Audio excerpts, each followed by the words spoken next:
कहाणी शुक्रवारची जिवतीची. एका शुक्रवारा तुमची कहाणी. आठपाट नगर होतं. तिथं एक राजा होता. त्या राजाला मुलगा नव्हता. तेव्हा राणीनं काय केलं, एका सुईणीला बोलावून आणलं. अगं अगं सुईण, मला नाळवारी सुद्धा एक मुलगा गुपचूप आणून दे, मी तुला पुष्कळ द्रव्य देईन. सुईणीनं गोष्ट कबूल केली. ती त्या तपासावर राहिली. गावात एका गरीब ब्राह्मणाची बाई गर्भार राहिली. तेव्हा ती सुईण तिच्या घरी गेली आणि तिला सांगू लागली की बाई बाई, तू गरीब आहेस, तुझं बाळणपणाचं पोट दुखू लागेल तेव्हा मला कळव, मी तुझं बाळणपण फुकट करीन. तिनं होय म्हणून सांगितलं. नंतर ती सुईण राणीकडे आली. बाईसाहेब, आपल्या नगरात अमुक अमुक गरीब ब्राह्मणाची बाई गरोदर आहे.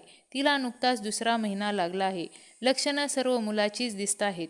तेव्हा आपल्या घरापासून तो तिथपर्यंत काही कळणार नाही असं एक गुप्त भुयार तयार करावं. आपल्याला काही दिवस गेल्याची अफवा उठवावी. मी आपणाला नाळवारी मुलगा आणून देईन. असं ऐकल्याबरोबर राणीला मोठा आनंद झाला आणि जसजसे दिवस होत गेले त्याप्रमाणे डोहाळ्याचं डंभ केलं. पोट मोठं दिसण्याकरता त्याच्यावर लुगड्याच्या घड्या बांधल्या.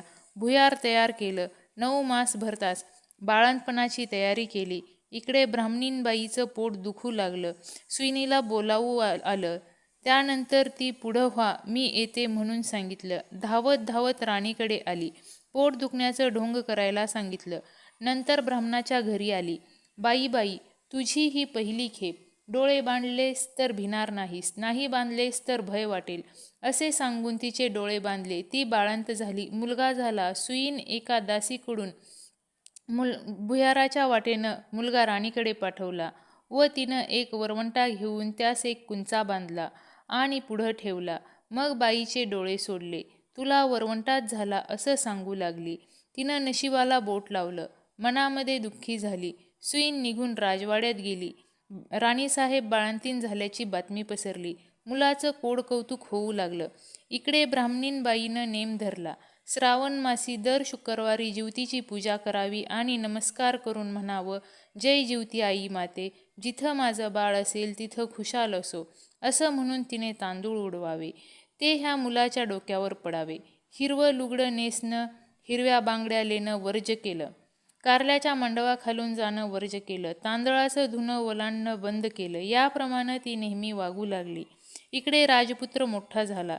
एके दिवशी बाहेर फिरायला निघाला. त्या दिवशी ती न्हाऊन आपल्या अंगणात राळे राखीत बसली होती. तेव्हा ह्याची नजर तिजवर गेली. तो मोहित झाला व रात्री तिची भेट घ्यायची म्हणून निश्चय केला. रात्री तिच्या घरी आला. दारात गाय वासरू बांधली होती. चालता चालता राजाचा पाय वासराच्या शेपटावर पडला. वासराला वाचा फुटली. ते म्हणालं आपल्या आईला, कोण्या पाप्यानं माझ्या शेपटावर पाय दिला. तेव्हा ती म्हणाली, जो आपल्या आईकडे जावयास भीत नाही तो तुझ्या शेपटावर पाय द्यायला भिईल काय. हे ऐकून राजा मागे परतला आणि घरी येऊन आपल्या आईपासून काशीस जाण्याची परवानगी घेतली. काशीस जाऊ लागला. जाता जाता एका ब्राह्मणाच्या इथं उतरला. त्या ब्राह्मणाला पुष्कळ मुलं होत होती, पण ती 5वी-6वीच्या दिवशी जात असत. राजा आला त्या दिवशी चमत्कार झाला. 5वीचा दिवस होता. राजा दारात निजला होता. सटवी रात्री आली आणि म्हणू लागली, कोण ग मेलं वाटत पसरला आहे. जिवती उत्तर करते, अगं माझं ते नवसाचं बाळ निजलं आहे. मी काही त्याला ओलांडू देणार नाही.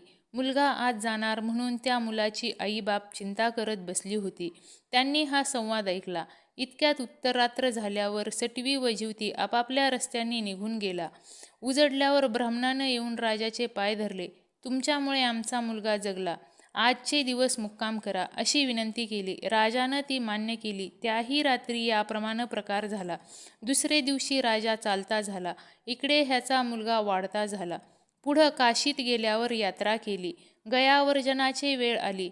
पिंड देते वेळी ते घ्यायला 2 हात वर आले. असं होण्याचं कारण काय ब्राह्मणांना विचारलं. ते म्हणाले, घरी जा, साऱ्या गावातल्या बायका पुरुषांना जेवायला बोलाव, तेव्हा याचं कारण समजेल. मनाला मोठी चुटपुट लागली. घरी आला. मोठ्या थाटाचं मामदं केलं. त्या दिवशी शुक्रवार होता. गावात ताकीद दिली, घरी कोणी चूल पेटवू नये, सगळ्यांनी जेवायला यावं. ब्राह्मणीला मोठं संकट पडलं. राजाला निरोप धाडला, मला जिवतीचं व्रत आहे. माझे नेम पुष्कळ आहेत. ते पाळाल तर जेवायला येईन. राजानं कबूल केलं. जिथं तांदळाचं धुणं होतं ते काढून तिथं सारवून त्यावरून ती आली. हिरव्या बांगड्या भरल्या नाहीत, कारल्याच्या मांडवाखालून गेली नाही. दरवेळेस जिथं माझं बाळ असेल तिथं खुशाल असो असं म्हणे. पुढं पानं वाढली, मोठा थाट जमला. राजानं तूप वाढायला घेतलं. वाढता वाढता ही ज्या पंक्तीत बसली होती तिथं आला. तूप वाढू लागला.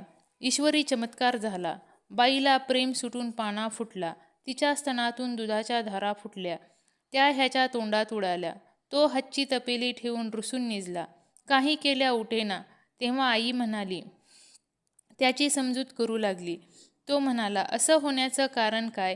तिनं सांगितलं, ती तुझी खरी आई, मी तुझी मानलेली आई, असं सांगून सर्व हकीकत सांगितली. नंतर जेवणाचा समारंभ झाला. पुढं त्यानं आपल्या आईबापास राजवाड्यानजीक मोठा वाडा बांधून देऊन त्यासुद्धा आपण राज्य करू लागला. तर जशी जीवती तिला प्रसन्न झाली तशी तुम्हा अम्मा होऊ. ही 60 उत्तराची कहाणी 5 उत्तरी सुफळ संपूर्ण.